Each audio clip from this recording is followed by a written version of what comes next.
মেলাতে নাচলো গোলাপি, Montu খাওয়াইলো jalebi. Hello guys, আজকে আমরা মেলা ব্লগ করতে যাইতেছি। ঠিক আছে, আমাদের নতুন ব্লগ, তো সবাই সাথে থাকবেন এবং পুরোটা দেখবেন। টাটা। মেলাটা হচ্ছে আমাদের হাতিরদিয়া বাজারে। তো মেলাতে যাওয়ার আগে আমরা একটু হালকা নাস্তা করে নিই। আঙ্কেল জিজ্ঞেস করতেছিল হাফ সিদ্ধ খাবো কিনা। আসলে আমি হাফ সিদ্ধ পছন্দ করি না, কিন্তু আমার ফ্রেন্ড মাসুম হাফ সিদ্ধ পছন্দ করে, তো ওর জন্য আর কি দুইজনেই হাফ সিদ্ধ নিলাম। কি আর করার, খেতে হবে। তারপর আমরা হাতিরদিয়া বাজারের বিখ্যাত কলা সবরি কলা খেতে যাই। আসলে আমরা প্রতিদিনই খাই, 2টা 3টা 4টাও খাওয়া হয়। তো প্রতিদিন আমাদের এটা কলা আর ডিম এইগুলো আমরা বাজারে গেলেই খাই। আসলে স্বাস্থ্য ভালো রাখার জন্য এগুলার কোনো বিকল্প নাই। তো মেলাটা হচ্ছে হাতিরদিয়া বাস স্ট্যান্ড। তো আমরা দেরি না করে সোজা মেলাতে চলে যাই।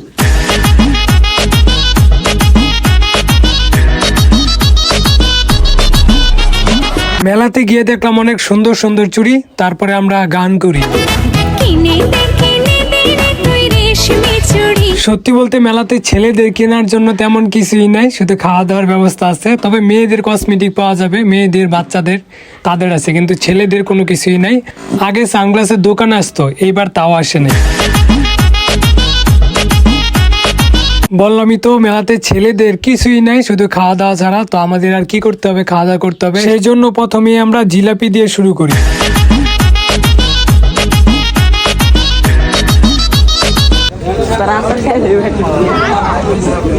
এইবার চলে যাই আমরা আচারের দোকানে। যদিও আচার খাওয়া ছেলেদের কাজ না, তবুও আচার দেখে আমি লোভ সামলাতে পারি না।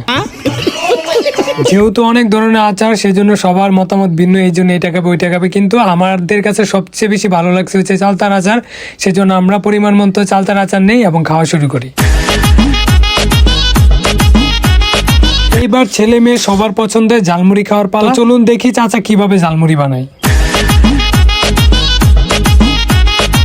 কি আর বলবো, দুঃখের কথা, চাচাকে বলছিলাম যে জাল বাড়িয়ে দিবেন, ঠিক আছে, টকটা বাড়িয়ে দিবেন, কিন্তু আমার জীবনে ঠিক আছে এত বাজে ঝালমুড়ি আমি খাই নাই।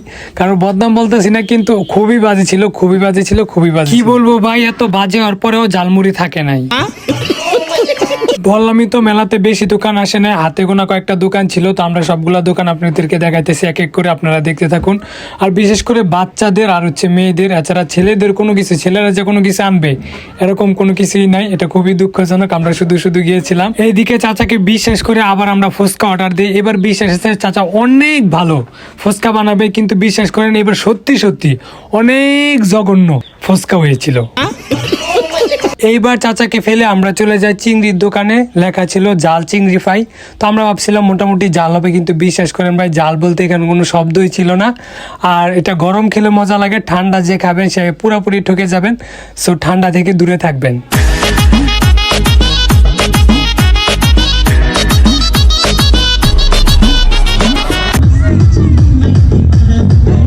এইবার চলে গেলাম সাপ্রি জুনে। কেন সাপ্রি বলছি জানেন? মেয়েরা জানে যে এটাতে উঠলে তাদের কষ্ট হবে বা হচ্ছে একটু মাথা ঘোরাবে, তারপরে উঠবে, তারপরে চিল্লাবে, এই জন্য এটাকে সাপ্রি জুন বলছে। আপনারা কেউ মাইন্ড নেন না, আসলে এটা খুবই খারাপ লাগে। তোমরা জানো যে তোমাদের কষ্ট হবে, তাহলে কেন এটাতে উঠো? তো মেলার এইসব খাবার খেয়ে খুবই বাজে লাগছে, সেজন্য আমরা ভাবলাম যে একটা এবার ভালো কিছু খাওয়া যাক। সেজন্য আমরা বাজারের বাস স্ট্যান্ডের সবচেয়ে ভালো একটা পিঠার দোকান আছে, সেখানে চলে গেলাম। সবাই মিলে পিঠা খেলাম, তারপর মেলা থেকে বিদায় নিলাম।